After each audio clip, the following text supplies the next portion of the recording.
Hello, beautiful people. My name is Wilma. Welcome to my YouTube channel. If today is your first time here, I welcome you. I film content relating to faith, waiting, marriage, motherhood, and lifestyle. All the good stuff happens right here on this channel. So I encourage you to like, subscribe, and turn on your notification button so that when I upload new videos, you will be notified. Now, in today's video, I'm just going to be sharing a story time. I'm going to be talking about why I resigned from my corporate job to have a baby. Yes, I'm sure a lot of you might be wondering, why would you resign just to have a baby? But yes, sometimes you need to take certain bold decisions, and I'm going to be telling you why. So don't go anywhere, stay tuned, and we'll get right into the video.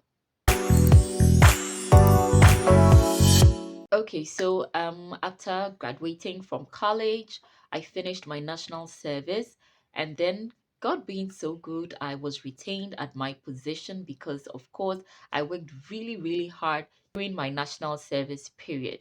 So work was really great and all that. And luckily for me, whilst just before I got married, I had a discussion with my boss, and I expressed the desire to move to Accra because I wanted to be in close proximity to my husband. So we decided to take it up in prayer and also seek the face of God and see what God would do for us. And God being so good, that request was granted, and I moved to Accra to start my new journey. Now, after getting married and all that, work had already started. I'd started building my new portfolio in my new role now in Accra.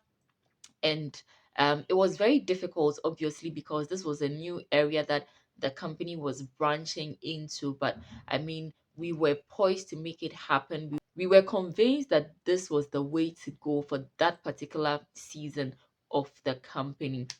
So 2014 was when I got married. So 2015, obviously I had wanted us to wait for a year before we start having a family, since I was also preparing and writing my professional exam. So 2016, 2 years into the marriage, of course, by then I had obviously been now thinking about it, that why is it that even though we've wanted to wait, but why is there no slip? Why is there no, sudden awareness that, oh, I could be pregnant and all that? Was there a problem? And by then, obviously, I started questioning myself, and I was just worried by then.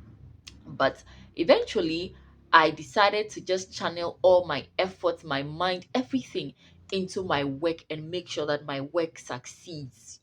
Sometimes you just want to leave a legacy, a name for yourself, for generations after you, for people that will come after you to know that, hey, I have put in the work, I have worked hard on this, so you cannot also afford to fail. So, um, eventually, we realized that, hey, the targets that we were supposed to meet were just, I don't know, for lack of a better word, were just, I mean, unrealistic.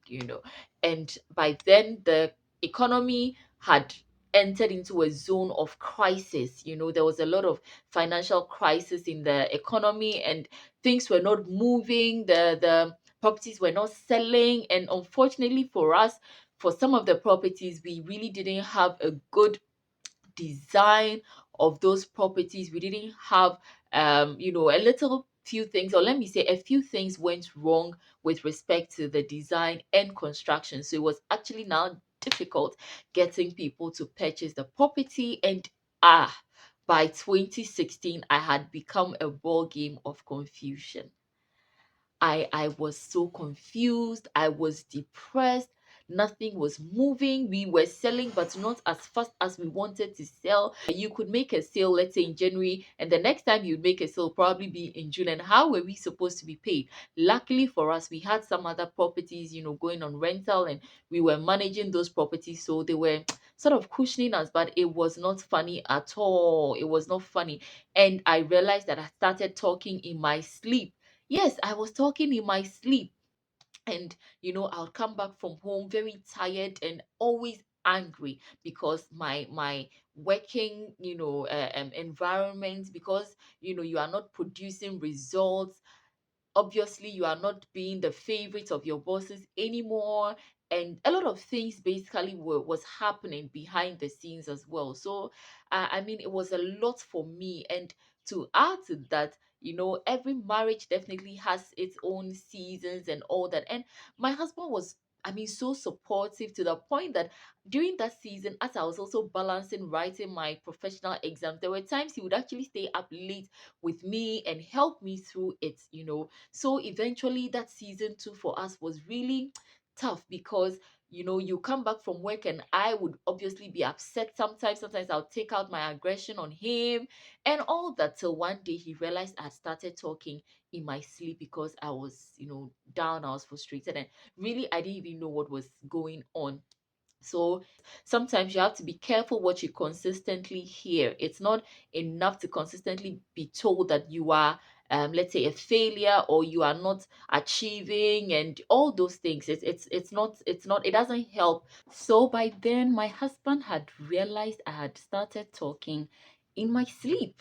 Yes, I started talking in my sleep, and he started asking me to consider, leaving the corporate scene or resigning from the corporate scene. And I was like, what? No way. I am not going to resign. How can I resign? I have labor to be here and all that and all that and all that. And it was like, you know what? It's also because of your mental health, because sometimes it's not the best to be in an environment where you are constantly hearing only negative things about you or about yourself or about your work. It is different if you are not putting in the effort or you are not doing the work. But when you are doing the work, you are trying and you are not getting results, sometimes it can be very depressing. And I mean, if you are put in that limelight of um somebody who doesn't achieve, who is not an achiever, you now begin to believe that that is who you are. It begins to reflect on what you do. You begin to think you are failing at every other thing. So, well, moving on to the story, eventually I decided to also take it, in prayer. On this channel, I film about faith. I'm very I really take my faith seriously. So I decided to also ask God about it. And indeed, God spoke to me that it was time to take a chill pill. Oh, better still, it was time to take some time off the corporate scene and just rest. Rest my body, because by then, I don't know if I mentioned earlier, by then I hadn't been feeling well, and I'd gone to the hospital and they kept telling me there's nothing wrong with me. I'd seen two different doctors. They said there's absolutely nothing wrong with you. But here am I, sick, my skin color changed. I mean, if you have not watched the video before this on Have Fun Baby Will Come, I shared a little bit about this, so you can click on the link below and watch it. I'm like, there's something wrong with me. But it turned out that my body was actually stressed and I just needed the time off to recalibrate. So after seeking the Lord in prayer, I agreed to call it quits and I tendered in my resignation letter. I didn't inform a soul, because when I prayed and God told me that, Madam, it's time to leave, I will be with you, you will not fail. And in less than 18 months, or in 18 months, which is by your 30th birthday, I will give you a testimony. Here am I, hearing the voice of God, not knowing what kind of testimony it will be, but my own request for that testimony was that of a baby. So I was hoping it would be a baby anyway. And I took the bold decision and I left. So I tendered in my resignation and I left. I didn't look back. There were days that this decision was very, very difficult in terms of looking back. Like, at the time, I was asking if I had done the right thing. And sometimes, once in a while, those thoughts will obviously be thrown at you. And so, yeah, that's it. I never looked back, and here I am today. Glory be to God. God did not disappoint me. By my 30th birthday, I was 9 weeks pregnant, because from the time of resignation, that was in October 2017, to April 2019, it had been a time of rest for me. Obviously, we were also working on our own business, because my husband had resigned earlier on from his corporate job the year before. That was in 2016. And I'm doing this video on 1st November, which is exactly 5 years my husband resigned from his corporate work. So this video is actually dedicated to him. So that fateful day of the 1st November 2016, he had obviously resigned, and um fast forward several months before, he had been encouraging me to also just take the bold step and trust God and take a leap of faith. So yes, we had also been working on our own business and all that. But long story, to cut the long story short, that 2018, that year 2018 was a year of rest. I didn't do much. It was just recalibrating myself. I would sleep in most of the days. If there were productions that needed to be done, obviously they would be in the evenings or a few times within the day. But those events are such that after the event you can sleep it off. You can sleep it off the following day, or just sleep in bed, or just rest for the week. So that's what I was doing, and I started also eating well. I've made a video on secrets to get pregnant, and I shared those things as well. So I started eating better, taking better care of myself, having time for me time that I hadn't had before. So um basically that was it, and it was a difficult decision regardless, but I thank God that I took that bold decision, because a few things led me to that point, which I'm going to share in this video. Now, the first thing I would say is that you spent majority of the day at your workplace. If you have 24 hours in the day, you have about, let's say, from 8 a.m. to 9, or uh 8 a.m. till 5:30 p.m. or 6 p.m. You spend that quantity of time during the day at work.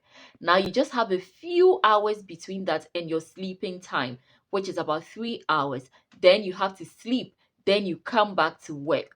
The point I'm making is that at the end of the day, you just have very limited time to yourself. So you spend majority of your day at your workplace. Out of the 24 hours, you realize that you have some few hours allocated to sleep. You have a few hours for yourself in the morning before you set off to work, and then you spend the rest of the day at work. So that environment that you settle in during the day should be priority for you. The state of that environment should be top priority for you. The next thing I'm going to say is, once you realize you are spending so much time at this workplace of yours, you need to find out if this environment, or you need to assess, let me say assess, you need to assess if this environment is healthy or toxic for you.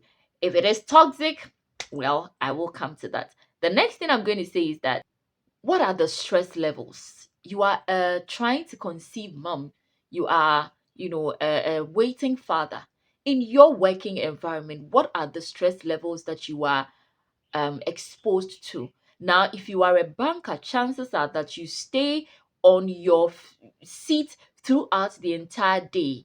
Chances are that you're going to be having a lot of back pain. Even within the normal corporate jobs, definitely you'll be sitting and all that. If you are probably a tourist, or you are in the tourism industry, chances are that you're going to be traveling a lot. So you are going to be always on the move. You're going to be stressed. Your stress levels are always going to be up here. So you have to assess yourself. What kind of stress levels am I exposed to? Now, the next thing I'm also going to ask you or talk about is that, what are you hearing consistently? What are you hearing about yourself? I talked earlier about having that toxic environment, and this point feeds into that point. So if you are constantly hearing negativity, it is time to take a step back and reflect whether it is worth it being in this space at all. Now, don't get me wrong, it doesn't mean that your corporate setting has to always be this way before you decide to take some time off. Sometimes you have the best working environments, but you just need to know that it is time to just take some time off. You could go on a sabbatical leave. There are companies that offer that. You could just take a year off, just to, just to cool and calm the system down. Accra alone, the traffic alone, driving from morning till your workplace. Imagine driving from, let's say, Community 25 to somewhere in maybe I don't know, anywhere in Accra that is really, really far. Imagine, even if from 25 to East Legon or 25 to Jowulu, it's a stretch. It's such a distance. So you need to ask yourself when you get there, is that negativity worth that drive? Now, when you have assessed yourself, when you have assessed all this, and you come to the terms with yourself that no, something is lacking, there are a few things you need to do. One, you need to start planning your exit, and you need to start planning it with care and what's the word, with intentionality. You need to start planning your exit with care and intentionality. Two, you need to start planning your finances also with the same level of care and intentionality, because you are used to a consistent stream of income. Now that you're going to be out of the scene, how are you going to survive? So you need a plan.